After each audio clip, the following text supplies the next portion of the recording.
Hey guys, welcome to our daily encounter. In First Chronicles, in our reading today, we find a description of the preparations that David made for his son Solomon in establishing the temple. And not only the temple, but the activity that would go on within the temple with the Levites, the regular priests, the high priest, and the different roles that they would play and the different jobs that they would have. And as we think about it, this would have been very significant and important for the returning exiles who were coming out of Babylon to re-inhabit Jerusalem. It was very important for them to see how David had originally set things up for the temple, as they themselves were going to build the temple under the guidance of Zerubbabel. And so they needed to have this information on how to basically run things once the second temple was constructed. But even as we look at this from the standpoint of the New Testament and the things that we have realized through Christ, we can see that we have basically the same things that they had, only in the true reality of those things. The main things that are brought out is the temple, and then the priest and the high priest are some of the main things that are brought out in our reading today, and that's exactly what we have in the New Testament through Jesus Christ. Of course, we are the temple. There's plenty of scriptures that point to the fact that we, as the church, are the temple of God, the building of God. In verse 9 of 2 Corinthians chapter 3, it says, "For we are God's fellow workers, you are God's field, God's building." And then he would later on to say in verse 16, "Do you not know that you are a temple of God, and that the Spirit of God dwells in you? If any man destroys the temple of God, God will destroy him. For the temple of God is holy, and that is what you are." Very plainly stating that we are the temple as the church. And in the context that he's talking about the church collectively, we are the temple of God, and we are the dwelling place of God here on this earth. And so we have a temple in the New Testament, which are and is God's people. But then we also have the priests, and we are not only the temple, but we're also the priest of God. We read about this in 1 Peter chapter 2, which states that we are a royal priest and the holy priest before God. He says in verse 9 of 1 Peter chapter 2, "But you are a chosen race, a royal priesthood, a holy nation of people for God's own possession." And in verse 4 of that same chapter, he says, "In coming to him as a living stone, which was rejected by men, but is choice and precious in the sight of God, you also are living stones, as living stones are being built up as a spiritual house for a holy priesthood." So we're a temple, we're being built up as a spiritual house for a holy priesthood, and we are a royal priesthood who maintain the activities within that temple.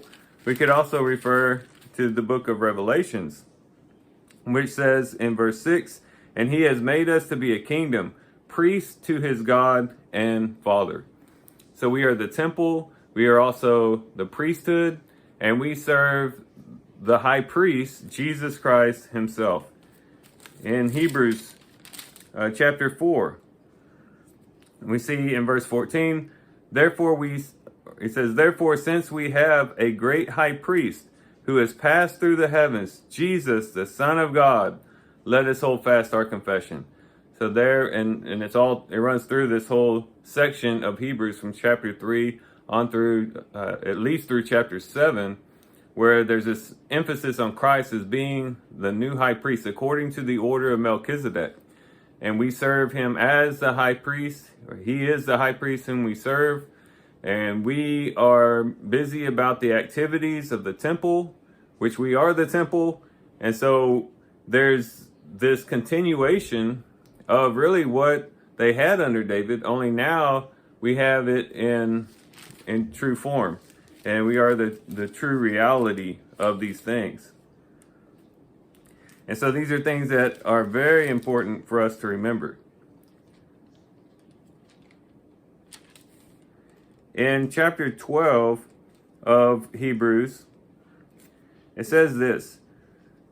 In verse 18, it says, "For you have not come to a mountain that can be touched, and to a blazing fire, and to darkness and gloom and whirlwind, and to the blast of a trumpet and the sound of words which sound was such that those who heard begged that no further word be spoken to them, for they could not bear the command, if even a beast touch the mountain, it will be stoned. And so terrible was the sight that Moses said, I am full of fear and trembling. But you have come to Mount Zion, and to the city of the living God, the heavenly Jerusalem, and to myriads of angels, to the great assembly and church of the firstborn who are enrolled in heaven, and to God, the judge of all, and to the spirits of the righteous made perfect, and to Jesus, the mediator of a new covenant, and to the sprinkled blood which speaks better than the blood of Abel." And those scriptures show us that we have come into the true reality of these things. Oftentimes we might think of the temple and the priesthood and, the high priest. Back then, those were the real tangible things that God had. And now it's just kind of in a figure these days, and just kind of like we're just that way in theory now. But that's not true. Actually, what we have is more reality of these things than they had back then, because what they were serving was just a picture, was just an illustration of the real things that would come to be. And so, whereas they were priests, we are real priests. We are the fulfillment of the priesthood back then. The priesthood back then pointed to this new era of priests that God would establish, as spoke about in 1 Peter chapter 2 and Revelations chapter 1. The temple was just a point to the church, which would be the temple, the dwelling place of God.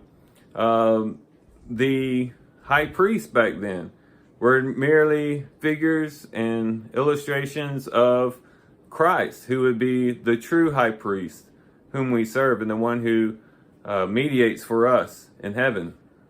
And so what a wonderful thing that we have been able to experience the true reality of these things, to experience the things that these things we're reading about in First Chronicles were merely a pointer to, that would later be fulfilled through Jesus Christ. And so what that ought to impress on our minds is that we are a holy people, and we have had great privileges in living on this side of the cross.